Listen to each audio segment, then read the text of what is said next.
What if I told you this compact pressure washer can blast years of dirt off your driveway, clean your car with thick foam, and still fit in a small garage? Sounds too good to be true? So is the Westinghouse ePX3100v actually worth buying?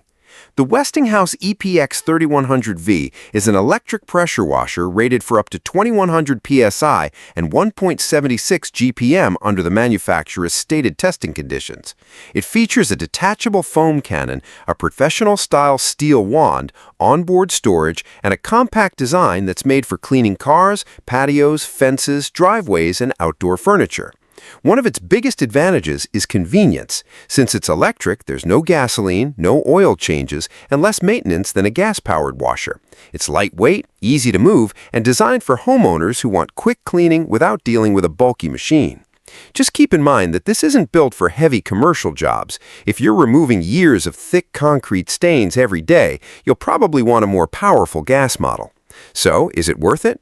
If you're looking for an easy-to-use electric pressure washer for regular home cleaning, the Westinghouse ePX3100v checks a lot of boxes. But before buying, always compare recent customer reviews to make sure it matches your needs. Would you spend your money on this pressure washer or choose something more powerful? Let me know in the comments, and don't forget to subscribe for more honest product reviews.